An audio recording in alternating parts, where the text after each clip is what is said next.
babalik tayo sa nakaraan, pipiliin pa ba natin maging OFW? Para sa akin, wala akong babalikan or itatama sa mga nakaraan ko. Nakarating ako dito dahil dun sa mga nakaraan na yun. Although maraming mga sacrifices, mga sakit, mga hirap na pinagdaanan natin, mga struggle na akala mo hindi mo siya matatapos. Yung mga problema na akala mo parang katapusan na ng mundo. Pero para sa akin, hindi ko na kailangan pang baguhin. Nahubog lahat yung mga panahon na parang akala ko hindi ko kaya. Marami kasi akong question dati, nasabi ko nga sa mga vlog before na pinalaki kami ng parents namin na parang mahina. Yung ganun.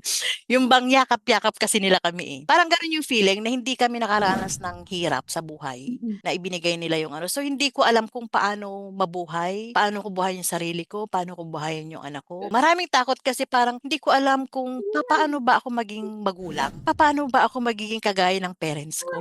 Nakaya nila kaming itawid sa buhay. Dahil dito sa experience na to, kaya hindi ko alam kung paano mag-umpisa nung nag-asawa na ako. Hindi ko alam kung paano mabuhay kapag wala sila. Andun yung weakness. Sobrang hina ako nung panahon na yun, pero pinatatag ako ng pagiging OFW. Yung naranasan ko lahat sa ibang bansa, yun yung daan bakit ako naging ganito ngayon katatag. Feeling ko ba, lahat ng problema ay kaya kong pagdaanan.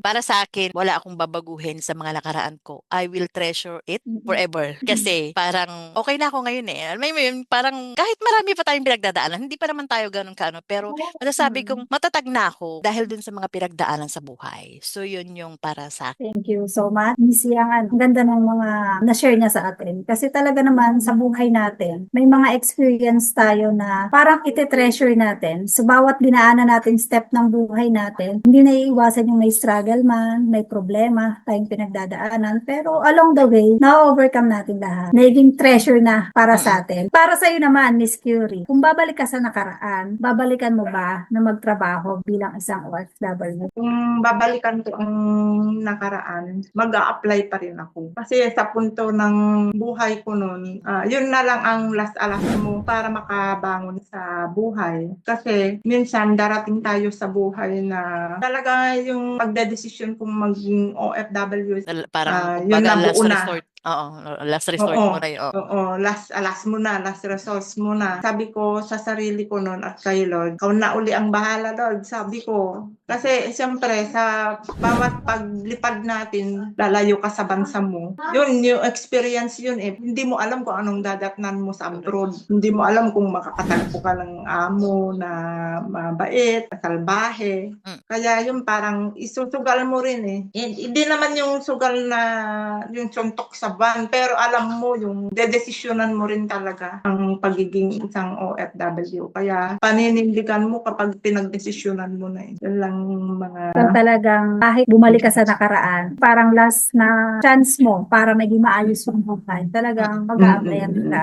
Siguro I think sa mga nanonood sa ating OFW, ganun din yung magiging answer nila. Kasi lahat naman tayo may reason kung bakit tayo nag-apply, kung bakit tayo umalis. For me, same answer ako eh. That time, hindi mo alam kung ano yung magiging decision mo eh. Parang ang gusto mo na lang talaga, ito na yun eh. Aalis na lang ako. Kasi mas malaki ang kikitain. Kasi sa totoo lang naman, kaya tayo aalis dahil sa pera. Hindi naman dahil mamamasya lang tayo. Aalis tayo para kumita ng malaking pera at para makatulong sa pamilya na. So palagi lang natin tatandaan, ano yung reason natin, bakit tayo umalis? Ano yung reason natin, bakit tayo ng ibang bansa? Kaya kung tatanungin ako, dun pa rin ako, mag-a-apply pa rin ako. Kasi yun yung magtuturo sa'yo at maghuhubog sa'yo kung paano tayo dadalhin ng mundo. Kasi sa dami ng bagay na may encounter natin na problema sa mundo, yun yung magpapatatag sa atin eh. Isipin mo, nag-iisa tayo dyan, magkasakit tayo, magkaproblema tayo. Tayo lang eh, wala tayong karamay na pamilya kasi malayo tayo sa kanila. At doon tayo hinuhubog, doon tayo mas pinatatatag. At doon tayo mas lalong kumakapit sa faith natin sa Ama. Kasi wala kang kasama kundi ang Ama. At alam mo, ramdam mo sa sarili mo na hindi ka pababayaan. Kada hakbang mo, kada pagdidesisyon mo, ramdam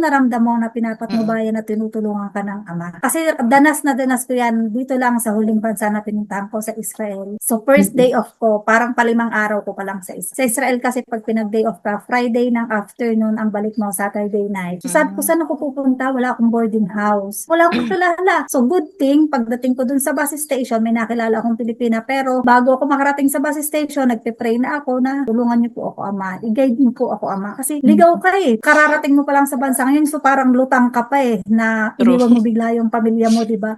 Tapos, ando dun ka, ligaw ka pa dun sa lugar, hindi mo kabisado yung lugar, unang araw yung lalabas, tapos hindi mo alam kung saan ka pupunta. Nihatid lang ako nung amo kong babae sa bus station. O, dyan yung sakayan, papunta dun sa mga pinupuntahan ng mga Pinoy.